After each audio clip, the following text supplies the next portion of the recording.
ശുദ്ധവായു ശ്വസിക്കാനുള്ള അവകാശത്തിന് വേണ്ടി Delhi നിലവിളിക്കുകയാണ്.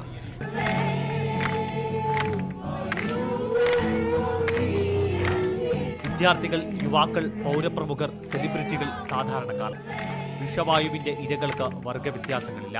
We have to find a solution and people need to become aware and proactive and responsible.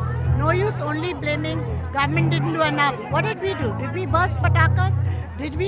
Did we have extra diyas that created smoke? നമുക്ക് ടൗണിലേക്ക് പോകുമ്പം അവിടെ പൊടിയും കാര്യങ്ങളൊക്കെ ആയിട്ട് ബുദ്ധിമുട്ടുണ്ടെങ്കിൽ നമുക്ക് കോളേജിൽ യൂണിവേഴ്സിറ്റി പോയിരിക്കുക അല്ലെ റൂമിൽ പോയിരിക്കുക. ഇത് നമ്മൾ എവിടെ പോയാലും നമുക്ക് എപ്പോഴും അന്തരീക്ഷത്തിൽ ഒരു പൊടി മണം ഫീൽ ചെയ്യാണ്. ശ്വാസം എടുക്കാൻ ബുദ്ധിമുട്ടുന്നുണ്ട്.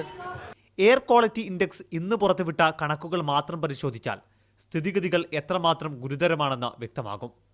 ഡൽഹി അന്തരീക്ഷത്തിലെ പാർട്ടിക്കുലേറ്റ് മാറ്റർ 10ന്റെ അളവ് 900 മൈക്രോഗ്രാം പ്രതി ക്യൂബിക് മീറ്ററിന് മുകളിലാണ്.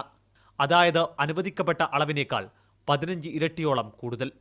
മനുഷ്യന് ജീവിക്കാൻ കഴിയാത്ത നഗരമായി രാജ്യതലസ്ഥാനം മാറുമ്പോൾ കേന്ദ്ര സംസ്ഥാന സർക്കാരുകൾ ഇപ്പോഴും ഇരുട്ടിൽ തന്നെയാണ്. ഡൽഹിയിൽ നിന്നും ക്യാമറമാൻ സിയർ രജിത്തിനോടൊപ്പം സവാദ് മുഹമ്മദ്, മീഡിയ 1.